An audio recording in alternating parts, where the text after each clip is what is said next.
नमस्कार। ओम वंदे देव उमापति सुरगुरु वंदे जगत कारणम वंदे पर्णम भूषणम मृगधर वंदे पशुनाम पति वंदे सूर्य शशांक वन्निनयनम वंदे मुकुंद प्रिय वंदे भक्त जनाश्रय वरदं मा वंदे शिव शंकर। उपस्थित कोटि कीर्ति किरीटिनी कोटि वीर प्रसविनी स्वर्ण प्रसु आर्य भारत भूमिर नव दुर्बादल कांत कोमल श्याम शीतल परिवेश परिवेष्टित आयोजित एवं वक्तृता प्रतियोगित मंचासीर सभापति एठारे उपस्थित गुरुजी गुरुवृंद एवं मोर आदर कुनी कुनी भाई और भौणी माने समस्त पाद पद्म हृदय गभीरतम प्रदेश अनंत कोटि प्रणिपात करने संगे संगे मो अभिषेक पाणिग्राही दशम श्रेणी क विभाग छात्र अटे सरकारी उच्च विद्यालय खंडगिरी आसी अछि। आज एठारे वक्तृतार विषय वस्तु आम संविधान।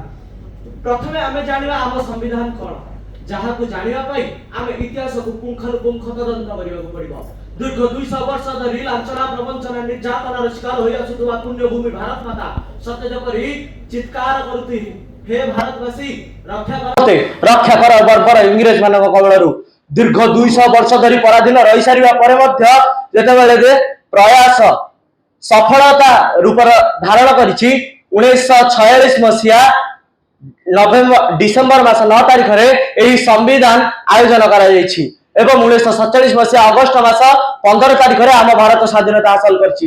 दीर्घ 2 वर्ष 11 मास 18 दिन धरि एही संविधान को प्रस्तुत करा जालिछि। शेष रे 1949 मसिया नवेम्बर मास 26 तारिख दिन यह प्रस्तुत होइछि एवं 1950 मसिया जनवरी मास 26 तारिख दिन यह आम भारत रे कार्यकारी करा जायछि जहा हेउछि ए विश्वर सर्वबृहत संविधान। कुमार संभव काव्यर प्रथम स्वर्गर प्रथम श्लोक होछि अस्ति उत्तर सांदिसी देव आत्मा हिमालय नाम नगाधिराज। एई अखंड भारत जहा पय सृष्टि हेछि एई संविधान जहा प्रत्येक भारतीय को एक श्रृंखला आबद्ध करिछि। जदि हुए तो एई संविधान न थांता आज जे अपराध केते उत्तरोत्तर उन्नति करि थांता ताहार हिसाब मध्य एई भारतीय मन मध्य संचार होई परिबो। जदि संविधान थाई मध्य राति 12टा परे राजरास्ता गोटे नारी मुंडे टेकी चली परिबो नाही तबे संविधान थाई तार किछि मूल्य न थाई परि लागुछि।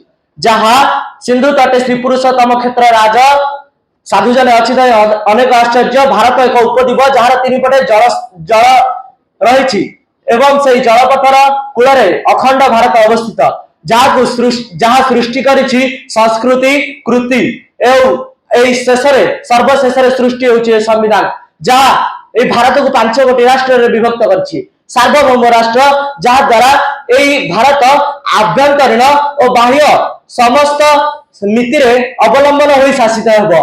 गणतांत्रिक जहा को एई गण गले लोकतंत्र गले शासन लोक मानक द्वारा शासन हेबो। साधारण तंत्र जहा कौनसी वंशानुक्रमिक शासन न होई निर्वाचन द्वारा शासन हेबो।